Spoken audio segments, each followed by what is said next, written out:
La course à la Lune et la course à l'innovation sont-elles compatibles alors que le programme Artemis, qui doit renvoyer des humains sur la Lune, prend du retard? On s'interroge quant à la pertinence d'une formule qui entend remplir un petit peu tous les défis technologiques de notre époque finalement. Alors pour en parler, j'ai avec moi François Leproux, ingénieur en mécanismes spatiaux et auteur. Bonjour.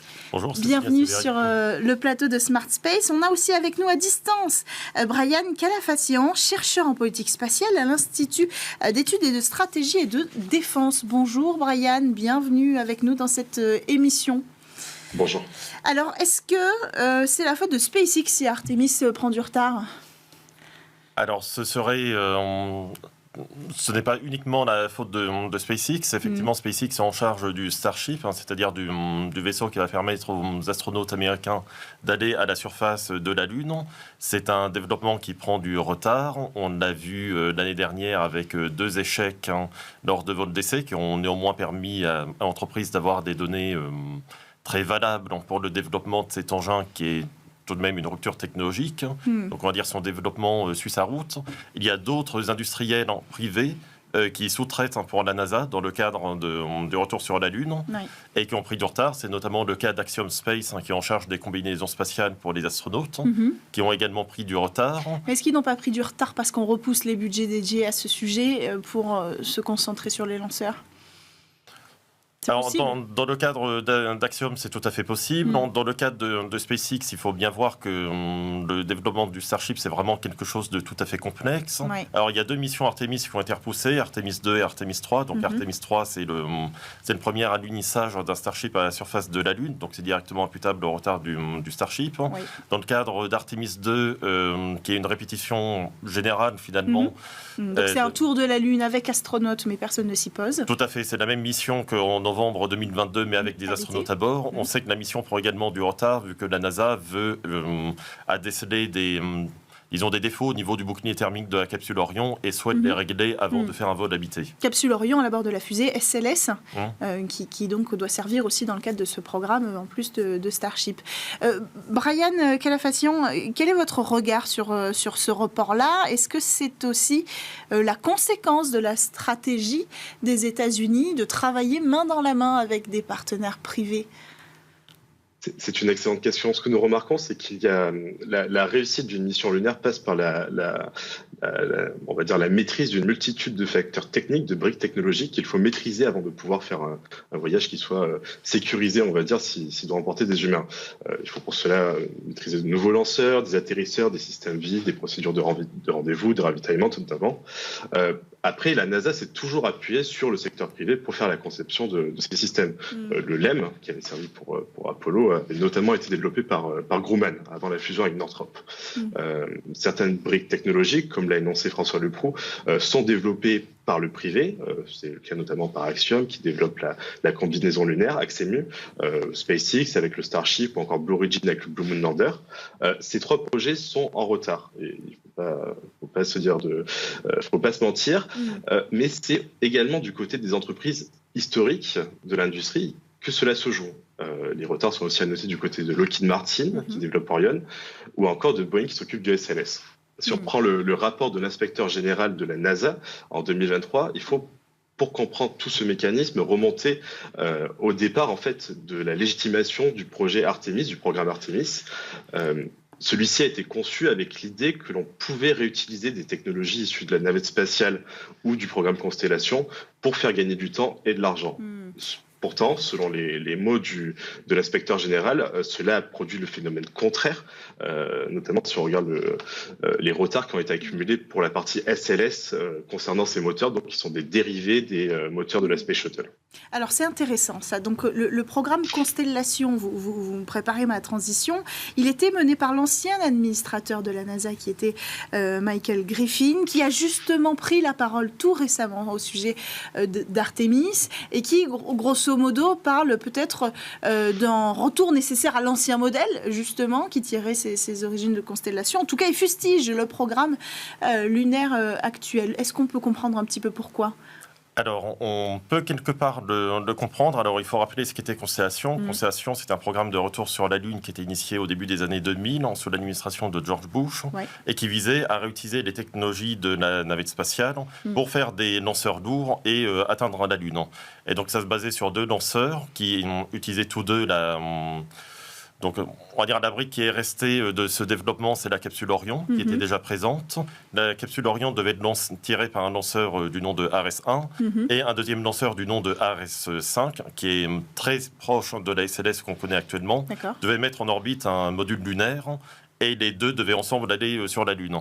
Ce programme, il avait été arrêté par l'administration Obama en 2009, notamment parce qu'il était vu comme un Apollo bis qui n'apporterait pas de nouvelles technologies, quelque part de nouveaux développements technologiques. On imaginait déjà qu'il dépasserait ses budgets et que d'un point de vue technique, il ne serait pas tout à fait satisfaisant. C'est pour ça qu'on a migré vers un nouveau programme qui a pris le nom du programme Artemis. Alors, les critiques sont relativement valides dans le sens où les critiques de cet ancien administrateur de la NASA se portent essentiellement sur le nouveau système d'alunissage, le Starship, qui est un système lourd qui nécessitera une dizaine de ravitaillements en orbite, assurée elle-même par des Starships. Donc ça nécessite déjà que le Starship soit fonctionnel, qu'il soit capable de revenir sur Terre, que l'on maîtrise la technologie du ravitaillement en orbite, qui n'est pas actuellement... C'est au moins 10 vols tout ça. En fait, c'est une rupture technologique, vous en parliez tout à l'heure. Et donc Michael Griffin, ce qu'il dit, c'est la rupture technologique n'est pas l'allié de la course à la Lune, de la nouvelle course. Tout à fait. Il pointe quelque chose qui est intéressant, c'est qu'en fait, les objectifs de la NASA sont relativement contradictoires. D'un côté, il y a un discours comme quoi la NASA retourne sur la Lune, mais quelque part n'a plus rien à prouver vu qu'elle y est déjà allée dans les années 70. Donc on y va pour rester. Donc c'est-à-dire qu'on peut se permettre d'introduire des technologies de rupture qui vont permettre d'amener des charges très lourdes sur la Lune, de construire des avant-postes permanents. Mais d'un autre côté, il y a également une simili-course à l'espace avec la Chine, dont l'objectif est d'arriver sur la Lune avant 2030. Et ça, ce n'est pas quelque chose qui est forcément compatible avec l'introduction de technologies de rupture qui sont au moins aussi complexes que l'était la navette spatiale en son temps. Vous partagez ce regard, Brian Calafation, sur cette incompatibilité, cette ambivalence des ambitions de la NASA ? Totalement. On va dire que c'est 2 visions politiques qui rentrent en dissonance. Comme l'a dit mon collègue précédemment, il faut voir le projet long-termiste et le projet court-termiste. Si l'objectif à court terme, c'est d'arriver en premier, il faudrait se baser sur des technologies qui sont déjà éprouvées ou qui seront plus faciles à mettre en œuvre. Mais si l'objectif, c'est évidemment de s'installer, et c'est ce que met en avant l'administration américaine, de s'installer durablement sur la Lune, sur le pôle sud, alors là, l'objectif sera de développer des technologies qui permettent d'avoir on va dire une redondance dans les capacités pour pouvoir occuper rapidement l'espace et permettre la sécurité des astronautes qui sont envoyés sur place. Alors, peut-être qu'on peut comparer cette stratégie à double tranchant avec la stratégie chinoise. La Chine a rattrapé son retard. La Chine, aujourd'hui, est en train de se positionner face aux nouveaux concurrents des États-Unis. Vous l'avez dit, il y a cet effet de course qui est en train de renaître. C'est la question qu'on se pose aujourd'hui. D'ailleurs, est-ce que c'est une course ou un marathon ? On comprend bien que c'est un petit peu les deux. Et la Chine, elle a choisi une méthode un peu plus classique, mais s'il semble faire ses preuves. Alors, est-ce que ce n'était pas là la solution ? Alors, c'est une méthode qui est tout à fait cohérente pour la Chine et qui est de toute façon cohérente avec la feuille de route spatiale de la Chine qui est suivie, on va dire, depuis la deuxième moitié des années 90, qui est vraiment une acquisition progressive et permanente de nouvelles technologies, alors aussi bien dans le vol spatial habité, alors d'abord avec le premier vol d'une capsule, de petites stations spatiales, la construction d'une station spatiale et maintenant des vols vers la Lune, que dans le domaine robotique. Ça fait depuis 2013 que la Chine envoie régulièrement des missions robotiques à la surface de la Lune qui sont assez ambitieuses. Ce sont les premiers à avoir envoyé un objet sur la face cachée de la Lune. Tout à fait, et ils espèrent, et ils vont lancer une mission dans quelques mois dont l'objectif sera justement de faire un retour d'échantillons du pôle Sud, qui est la région la plus intéressante à explorer. Tout à fait, à cause de la présence de la glace qui pourra permettre d'obtenir de l'eau ou du carburant. Donc la Chine a vraiment cette approche qui est très classique.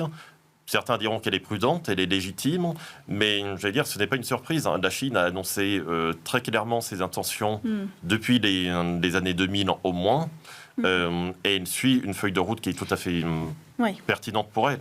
Mais Brian, elle veut y rester aussi, la Chine. L'idée, c'est qu'elle n'y va pas simplement pour dire on y a mis les pieds pour la première fois et peut-être avant que les Américains retournent. La stratégie est quand même similaire avec l'idée de s'installer durablement, d'aller explorer la zone sud, c'est bien pour pouvoir ensuite redécoller depuis la Lune peut-être vers Mars. Enfin voilà, il y a quand même ce désir de s'installer.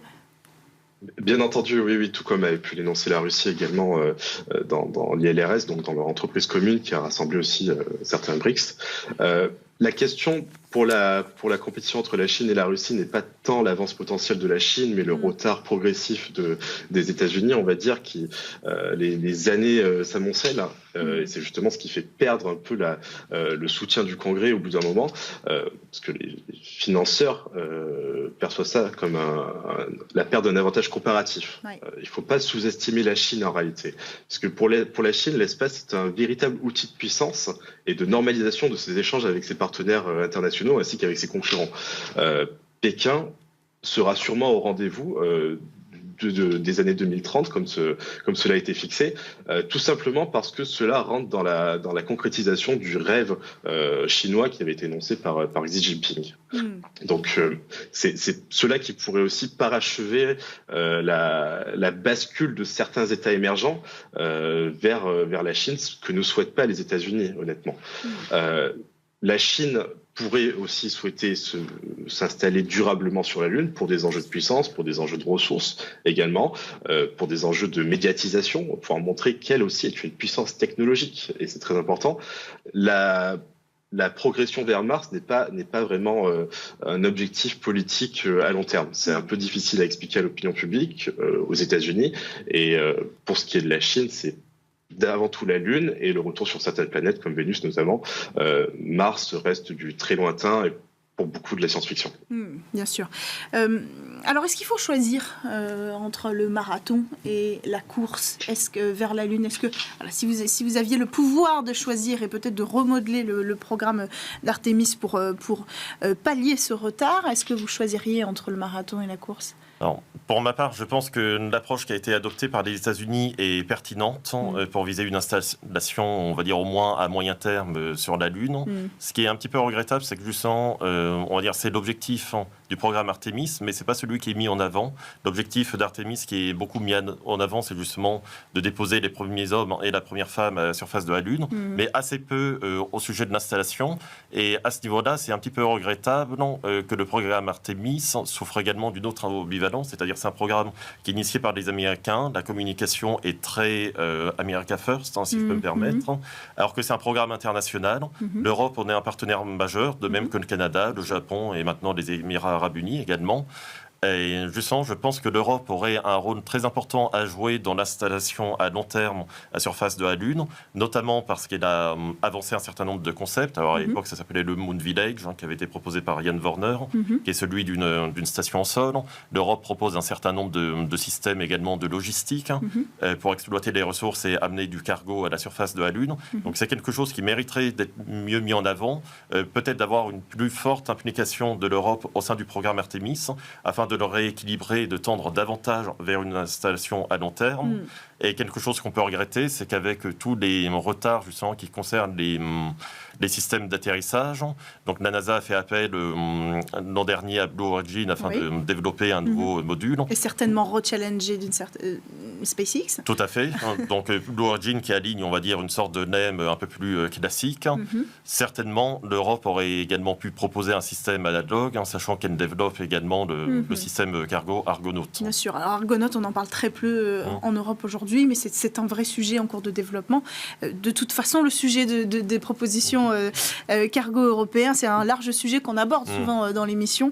Il y a la question politique aussi. Cette décision, elle n'est pas que scientifique, elle n'est pas j'allais dire, d'une ambition de l'humanité, mais elle est politique aussi. Et les prochaines élections présidentielles pourraient jouer un rôle, peut-être, dans la pérennité de ce programme Artemis, Brian ?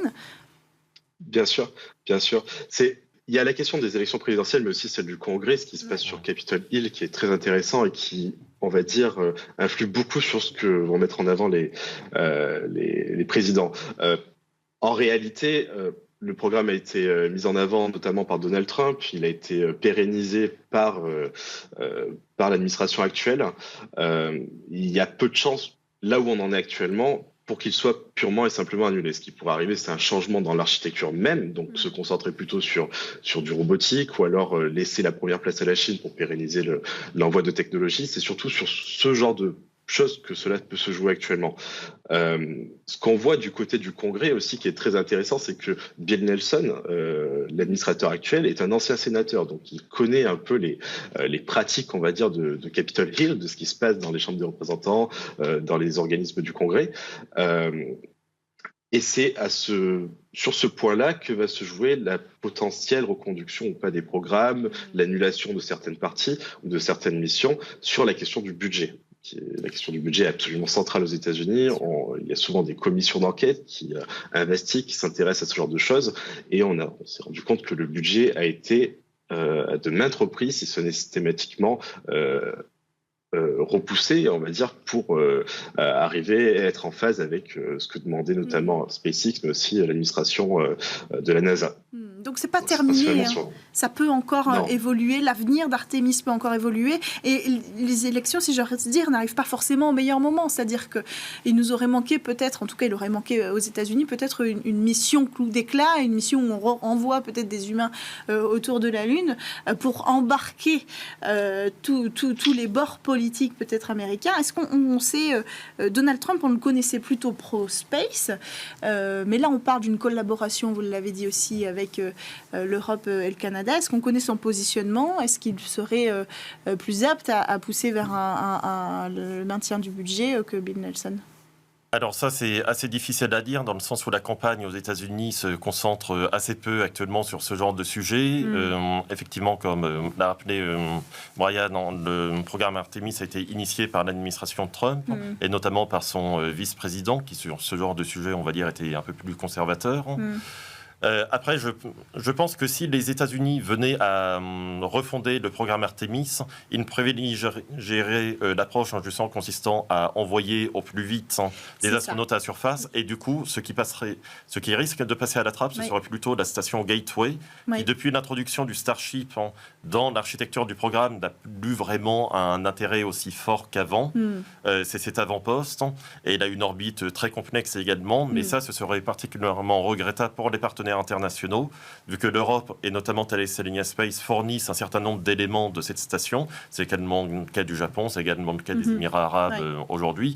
Donc c'est plutôt cet élément-là qui risquerait de passer à la trappe. Ce qui est sûr, c'est que Donald Trump choisirait la course, parce que cette idée de course avec la Chine, on a vu le positionnement de Donald Trump vis-à-vis de la Chine sur beaucoup d'autres sujets pendant son mandat. On peut imaginer que celui-là sera une nouvelle compétition. Donc vous l'avez dit, ce sera peut-être la fin de ces projets-là. La Lunar Gateway, donc rappelons que c'est une station spatiale orbitale qui devrait être en orbite autour de la Lune. Alors j'ai plus les détails, mais je crois qu'on est plutôt autour de 2030 pour lancer ces projets-là.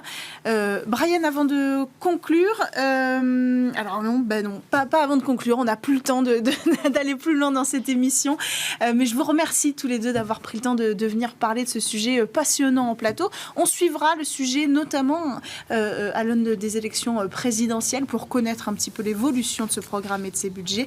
Merci à tous les deux d'avoir pris le temps de venir dans notre émission, et merci à tous de nous avoir suivis dans ce sujet passionnant. À la production, Lily Zalkin. On se retrouve dès la semaine prochaine sur Bismart.